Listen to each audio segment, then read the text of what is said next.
It's a debate that is not going to end anytime soon. And to be honest, I don't want it to end anytime soon.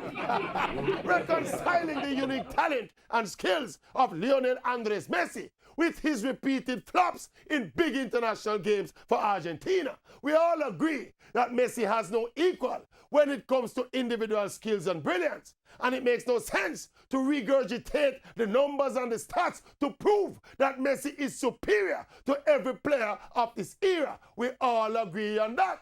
I am now trying to simplify the reasoning so that the Messi bootlickers and apologists can find it in them conscience to admit that Lionel Messi is a crunch time flop in international football. So we go to his prime years of 2014, 2015 and 2016 when Messi played in and lost the World Cup final and back-to-back Copa America finals. All 3 games went to extra time.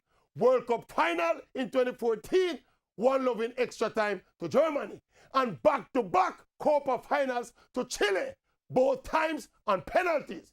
That means, ladies and gentlemen, that Lionel Messi, the most skillful player and the most ruthless goal scorer of the modern era, one of the most complete players in the history of the game, Messi was on the football field without a man marker for 360 international championship minutes as Argentina bowed to defeat after defeat after defeat.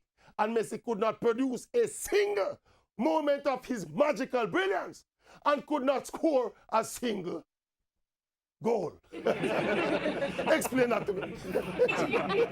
Explain that to me. Explain it to me. Explain it to me.